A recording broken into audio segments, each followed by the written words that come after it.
This is What Does It Profit? And I'm your host, Dr. Dawn Carpenter. Each week in this podcast, I'll talk to some of the leading thinkers and researchers, entrepreneurs and executives about things like conscious capitalism, sustainability, and business ethics, things that feel all the more urgent as we as a planet face enormous challenges: climate change, pandemics, demands for social reform. Many of these challenges brought about, some would argue, by capitalism. Each episode, each guest, will bring me a little closer to finding out what does it profit. Take a listen. Sound familiar? Close your eyes. Marlon Brando, Al Pacino.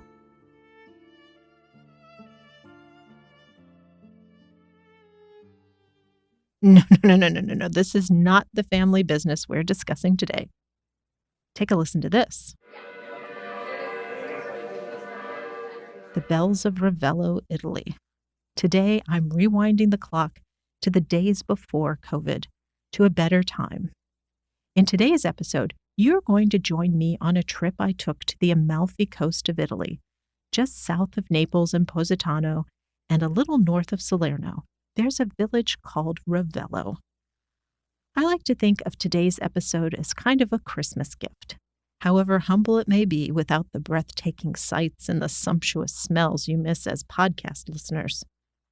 But despite these limitations, I'm going to introduce you to one of the most inspiring culinary entrepreneurs in all of Italy, Chiara Lima. It means we've done something, we shared something, we passed something. This is my mission. Today we're going to be talking about family, food, and love, three of the most important ingredients to Chiara's business. Chiara, welcome to What Does It Profit? Hello, well, I'm Chiara and I live here on the Amalfi Coast. I'm extremely honored to be here with you and to talk about my family history and my family cooking school on the Amalfi Coast. I hope really one day you will be able to experience and to see what Dawn is just explaining today, the beauty of the Amalfi Coast. Chiara, tell our listeners about your family. Today we're talking about the family business. We experience family businesses in every part of the world, but tell us about yours here in Ravello. Well, my mother cooked since she was just 8 years old. And we live in this house overlooking the sea for the last 2.5 centuries. So I'm the fourth generation. And since my mother was very young, she started to cook first for a very famous and rich American woman. And at their age, from 8 to 21, she cooked for majority stars of Hollywood in her private villa, for Jacqueline Kennedy, for Fred Astaire, Frank Sinatra. Then she married. She had our 2 kids, me and my sister. And for many years, she actually just took care of us.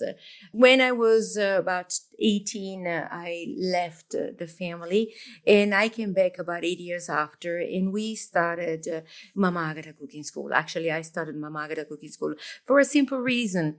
While I was traveling for so many years, I wasn't able to help them financially.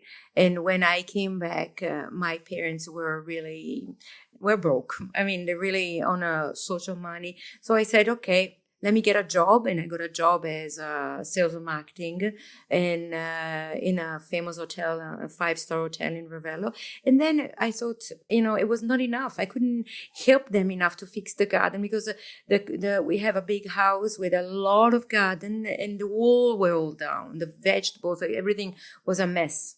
So I said, okay, what can we do? And one night I had an idea. In Mamma Agata Cookbook that I wrote a few years ago, there is a chapter dedicated to my guardian angel, which I believe is my grandmother. And one night I was thinking, okay, what do I do? And I thought, gosh, but my mom cooked for Fred Astaire, Frank Sinatra, Jacqueline Kennedy, Liz Taylor. I mean, mention a star of Hollywood, and she cooked for them. They loved her food.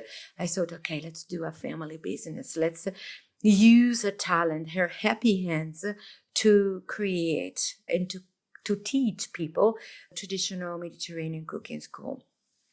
People thought I was crazy because at the beginning, about 20 years ago, when we started, everybody was about fine dining.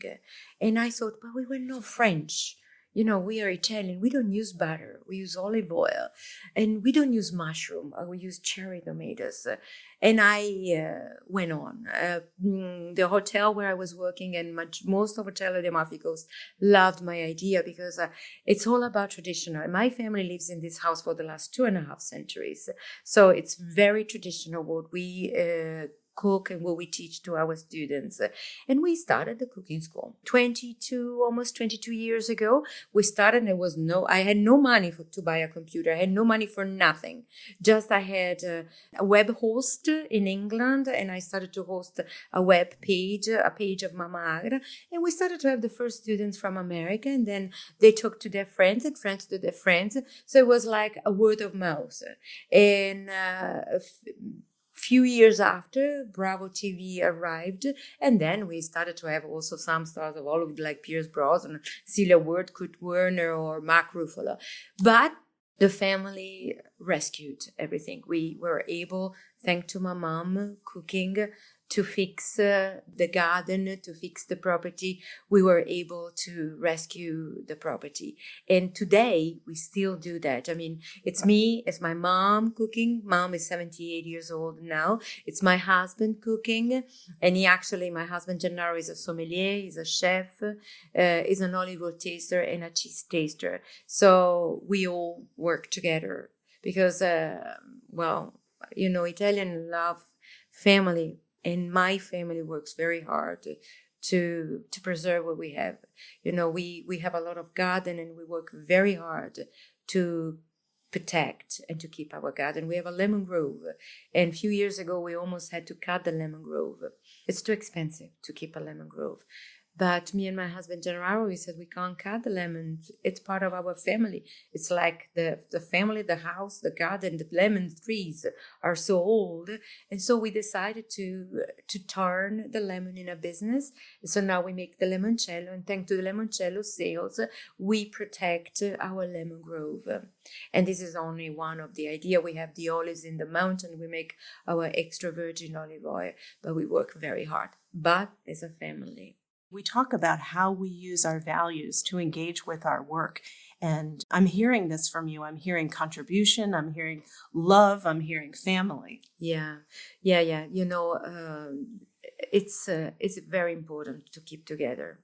Family is what we have. It's what we keep together. It's what gives us the family, the energy. When you're, it's everything. See, my mom is 78 years old, okay? And not always she has the energy to do many things.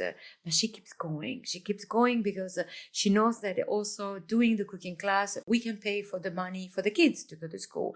We can have, just simply a car to go drive them around. She loves what she does. My mom loves to cook badly, tremendously, but she also knows that she must do for the family. And my husband is the same. Family is really something very important. And we cook because we love what we do. For us, cooking is a way to show people how do we love them. Okay, cooking is not just the pots and pans and put ingredients inside, but for the Italian culture, for the family, when you have a friend, when you have people coming, you cook, and not only one dish, you cook 10 dishes. The more the better, but because the more you cook, the more you show them how much you love them. See, we don't know another way to socialize. We don't know another way to express besides hugging, kissing, talking a lot like me, like a chatterbox. We can show what we are, what we feel is through the food. So it's cooking, but it's cooking with love that we really try to transfer to the cooking class. And I think sometimes we get through that. Well, one of the things in my experience here that makes the food taste so good, in addition to the love, are the ingredients. Yeah. Tell us a little bit more about these special ingredients and why they're special. We have 2 huge farms. And I start from far because I have to tell you why it's so important for me products. We have 2 big farms. Oh, and like I say, the cooking class is the cherry on the cake. is the final step. But before we get to that, we work extremely hard in the garden. We produce all our vegetables. We jar about 3,000 jar of tomatoes. In August, we close normally for a month because we produce these tomato jars. And we make them in August because it's when the tomatoes are naturally ripe. But the heat is unbearable. It's 41 degrees in shade. People think, oh, this family is crazy. They jar when the heat is unbearable. But the tomatoes are ripe only in August. And I have to do them when they're ripe, when they're sweet. I'm not going to add any sugar in the jars. That's what I share with the kids, with the students when we do the cooking class, to buy the right tomatoes. Of course, we ship our products all over the world, but I'm not here to sell my products. I'm here to explain what to do, how to buy. Now, this is an example about the tomatoes, but we make our own extra virgin olive oil. We have 100 olive trees in the mountain. We hand harvest, cold press with first press. My husband is an olive oil taster. We analyze the oil. See, this is the important part. My husband is a sommelier. We make the wine. No sulfite, no preserves inside. So the tomatoes also that we produce, the vegetable that we produce, we absolutely use no chemical. We don't use pesticide. It's 100% organic. And to make that, it's difficult. See, we don't do cooking class every day. And this is another reason why people think that we are stupid family, or we are funny, or we are crazy family. We only do 4 days cooking class, and we have a huge waiting list, but we can only welcome number of people a day because the other days we have to work in the farm. I don't feel honest if I don't put on their plates the right food, the organic food. I always think that I will always do to the other people what I will do to myself. I will never eat or give them bad meat or bad tomatoes or anything that is bad and it's not produced from us. And to do that is a huge job. We never stop. We are very tired but not tired. Oh my God, I'm very tired. No, we are tired because we work in the farm and then we make the wine and then we make the olive oil and then we jar the tomatoes and then we make the dry tomatoes in the sun. But with the idea of doing healthy organic food. And my mission is also to share that with the students. My family went also through cancer.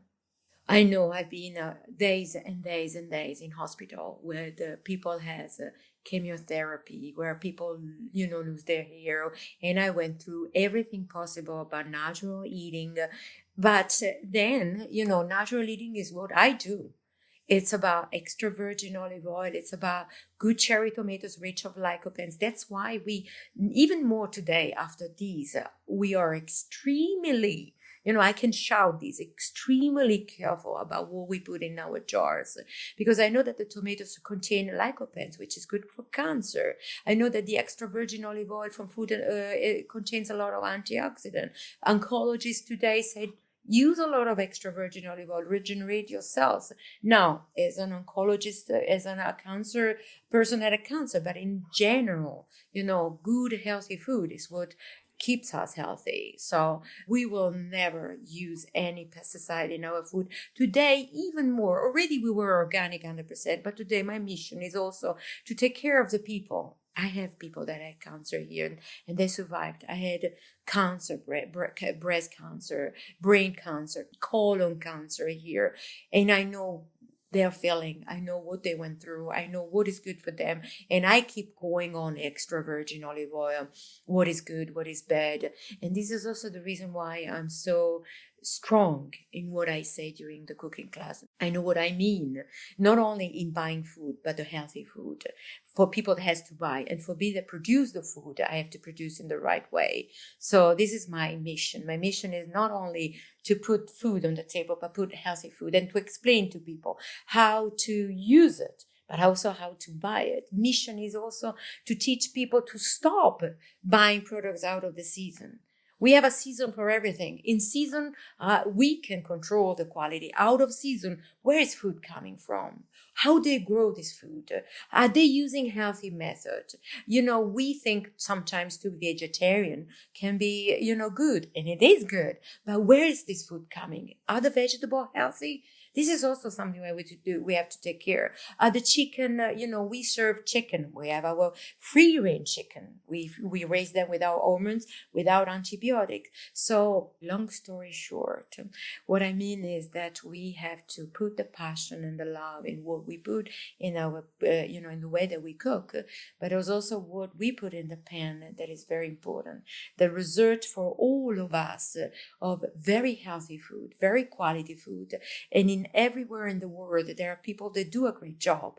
They put no pesticide, they grow their food in a very good way. So you have to buy those food. You have to maybe not the quantity, but the quality. In everything, in the extra virgin olive oil, in the tomato jars, in the vegetable, in the meat, in the fish, in everything. And then cook that with the right passion, the right technique, like Mamma Agata, teaches in the cookbook. Okay, but it's everything together. It's a whole aspect of putting something, cooking that gives you the perfect result. This is my mission, one of my big missions. Well, I'm really glad we're having this conversation, because what I'm hearing is the importance, the critical importance of eating fresh, healthy, nourishing food. I traveled. I've been everywhere, a lot of places in the world, in Europe, but everywhere I was, if I wasn't not in my garden,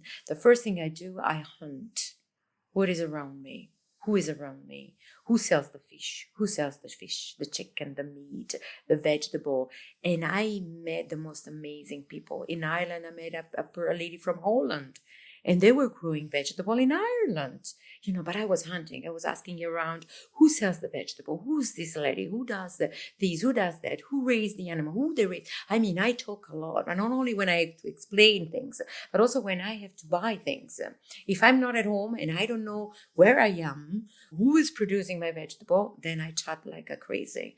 I'll ask every single person, and I also become friend with them, because they will tell me how they grow their food, if they use pesticide or not. They tell me what they do. And most of the time, beautiful people working very hard, as much as we do. Well, speaking of working hard, let's dial it back for just a minute and tell our listeners a little bit more about your business. You've talked about the farm, you've talked about the cooking school. Mm-hmm. Tell us about TV and the cookbook and all the products and all the things you're doing. It's been a consequence. Okay, I started 22 years ago the cooking school because I had to find a way to rescue the family. And my guardian angel, my grandma, helped me, and God helped me to say, okay, you have your mom, your happy hands, use them. And so slowly, word of mouth, through her passion for cooking, her simple way of cooking, our cooking school became quite popular. And this is, but popular because we just welcome every day the person in the same day as the first. And every day is a special day and special people to share it. So what happened? That the word of mouth of these people feeling at home became more and more popular. And one day I said, Bravo TV arrived and they filmed a show called First Class All the Way. And we went on air, and this was quite a big hit for Mamma Agata. We had a lot of people after that. We started to welcome a lot of stars of Hollywood, like Pierce Brosnan a few years ago, and then Mark Ruffalo, and then we had Cilla Ward and Kurt Warner, and just recently we had Andrew Zimmern, which I'm really a big fan, and many other stars of Hollywood, and I feel bad if I don't mention them all, but also famous football like Jalen Rose and Justin Tucker. I don't want to forget anybody, but a lot of them were here as part of the group, as part of the class, because they're human beings like anybody of us, and they enjoy the day with our students really tremendously, like Mark Ruffalo. Then about 10 years ago, I thought, gosh, Mom is getting old. And when I ask her for a recipe, she says, okay, Chiara, a pinch of this, a pinch of that, a pinch of that. And I thought, if I don't find an excuse I will lose these recipes. And 100% of the recipes that now are in Mamma Agata Cookbook are Mamma Agata recipes. They're not copied from anywhere. And believe me, there were people out of Mamma Agata hoping that something will get out of this hidden treasure. What is Mama doing there? What is she cooking? And we're cooking extremely simple food. So I thought, okay, I need to find an excuse. Let me write a book. Mom will be very honest because she always says, don't lie. Tell people what are you doing. And also we are sharing a lot of our secrets. And so I started to work, and it took me 4.5 years to write the book. For a simple reason, I measured each of my mother's hands. Every pinch, every hand, everything. And only then I was able to make Mamma Agata Cookbook. And then I found a name to the book, which is simple and genuine, because in 2 words express our philosophy, who we are. We're extremely simple people, and we cook in a very genuine way with genuine food. And these are all the recipes collected in Mamma Agata Cookbook. But it took me 4.5 years of writing everything. And then I thought, okay, I have now the recipe written down. I will not lose them anymore. I'm happy. And then I said, okay, let's do the book. And it came out quite a nice book because, again, passion. I wanted to make really something that people could read, could understand. And it's a lot of pictures, visual, and description. And we won the award as best cookbook in the world. First book, first award. I will never, swear God, I will never think my book will be compared to Jamie Oliver's cookbook or to any other stars of Hollywood, because I'm a little woman in a little village, in a little place in Ravello, far away from big city, big man, big chef. So when they called me from France saying, Mrs. Lima, your book is in competition with Jamie Oliver for first cookbook in the world, because your book is so easy to read, the recipe are easy to reproduce. The award is best easy recipe, and we won the prize. That was like win the lottery. Oh, bravo. Well, tell our listeners where they can get it. Yeah, it was just that. Well, where can they get it? Well, they can either go just through Mamma Agata website, and we sign every copy. They just go on my website. Give us the website. www.mammaagata.com. Okay. MAMMAAGATA. Yeah. .com. Yeah, thank you. I'm very, I should do that better. I'm promoting myself. I'm not doing that really well. But you're also on Instagram? Oh, yeah. I'm on Instagram. I'm on Facebook. Kids are teaching me about Instagram. I love visual. I love to picture. I love to post pictures. And the cookbook is available on Mamma Agata website and also on Amazon. The last year that I put it on Amazon. But even if the book is on Amazon, I received the order, I signed the book, and I shipped the book. Okay, so Amazon just is my, window. All right, this is a shameless plug for Christmas gifts. So yeah, oh, thank you. All of my listeners, I have this on my shelf, and I highly recommend the lemon cake. Oh, yeah, the lemon cake is quite one of the heat of the cookbook. Well, as we round out our conversation, tell us quickly the story about the lemon cake. Mamma Agata was 13 years old when she started to bake the lemon cake, and she used to work with this very, very rich American lady, Mary Jane Stewart Kinnico, and her parents owned a lot of magazines, and so every time there was an actor, an actress, a famous political like Jacqueline Kennedy, they stayed in the villa where my mother was cooking, and every Bogart was there, and she was baking this lemon cake. And every Bogart one day, she was only 13 years old, she said, Baby Agata, because Mama was only 13 years old, Baby Agata, I don't understand how you do that. Your food is really good. It's really gorgeous. I love it. But your lemon cake is something really out of this world.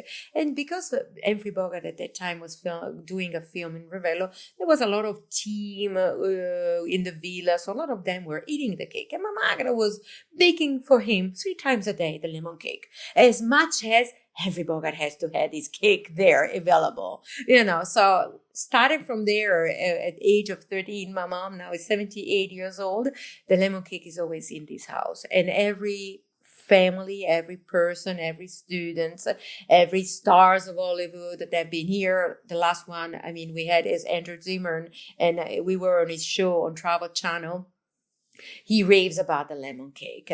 Nothing really crazy, simple, genuine. Just very simple ingredient, 00 flour, the right baking powder, lemon, and you will have the most unbelievable lemon cake. And it's a hit. Everybody remembers about this lemon cake. And it's becoming like a sort of a family thing. You have to make the lemon cake.